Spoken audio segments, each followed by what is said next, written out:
almost a week now, US economic data seems to be slowing down. This is a bad sign for the US dollar. Economists at the Commerzbank came to this conclusion. Yesterday, yields of US Treasuries went down, and this trend was then picked up by stock markets and cross-currency pairs with the yen.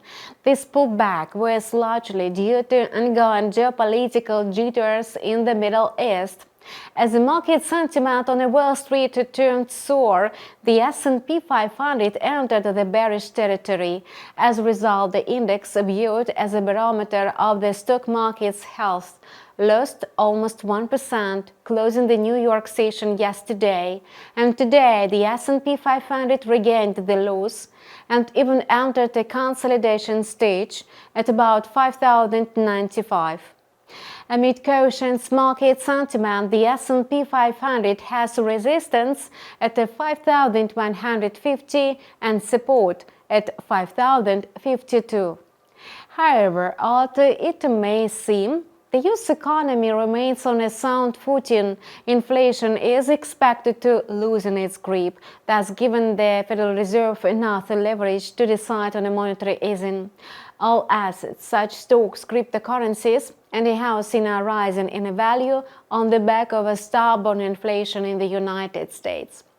However, fresh data on factory orders and the services sector in the US indicated signs of a slowdown in economic activity.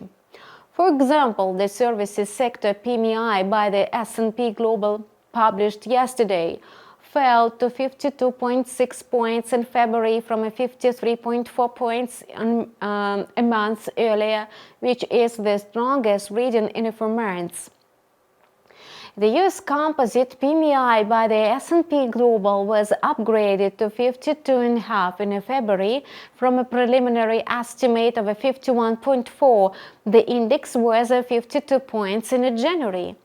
The latest reading was the highest level since June 2023, as both manufacturing output and services sector activity improved. The employment growth was modest in February, and the ADP payroll processor reported. The fact is that while manufacturers are expanding their hiring, the service sector has limited vacancies. The ADP employment report released today showed that the US private sector created 140,000 jobs. Thus, the February rate was the highest since August last year. Meanwhile, market participants refrained from opening large bets ahead of the Fed Chairman Powell's testimony and the non-farm payrolls. The market reaction to the ADP report may be short-lived. The Fed's chairman is going to deliver an annual testimony to Congress on a Wednesday and Thursday. Markets will analyze his words for any hint about rate cuts. Importantly, the regulator has already noted that the March rate cut is out of the question at this stage, although Jerome Powell mentioned the preconditions for a future transition to lower interest rates at the end of last year. At the same time, the policymaker speaks very carefully and tries not to take on any obligations, and the smarter thing to do. It's to just give it some time and see that inflation comes down steadily to 2%. We want to look at this issue carefully. He commented on the situation in the early February. The ECB will almost certainly prefer to wait and see, so the Eurozone's regulator will hardly make any changes to its monetary policy tomorrow. As for the economic data published today in the European Union, they arouse some fear. On the plus side, Germany's trade surplus increased to 27.5 billion euros in January. It has been the highest figure in history, as the country's exports grew more than imports. On the minus side, retail sales in the Eurozone disappointed in January, and they coincided with the market forecast and looked only a 0.1% uptick on a month. Retail sales fell by 1% in January from a year ago. All in all, this indicator has recorded a decline for 16 months in a row. As we can see, the situation with the consumer activity in the euro area is much worse than expected. Importantly, consumer activity is the engine of economic growth. To sum up, the European economy is clearly sliding into recession.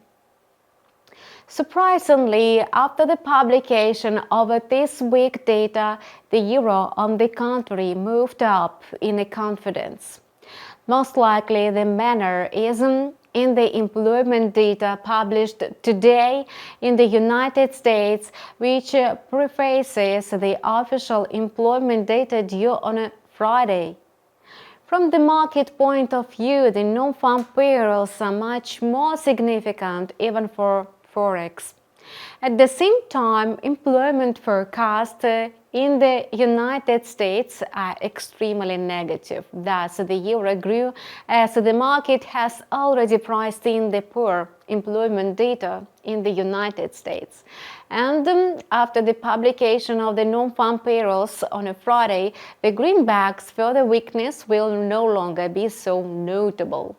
And today, the euro-dollar pair excited its trading range between 1.08 and 1.0850 with a breakout of the upper border. As a result, there was an increase in the bullish positions and further strengthening of the euro.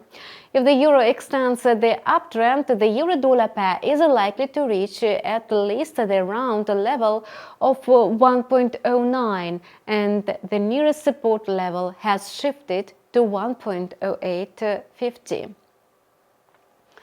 Oil prices also maintain stable growth today. The benchmark Brent grade is still trading within the range of $82 and $83 per barrel. If the US labor market data is weak enough, it will likely push the US dollar down. And in this case, crude oil may try to rise above the upper border of the above-said range.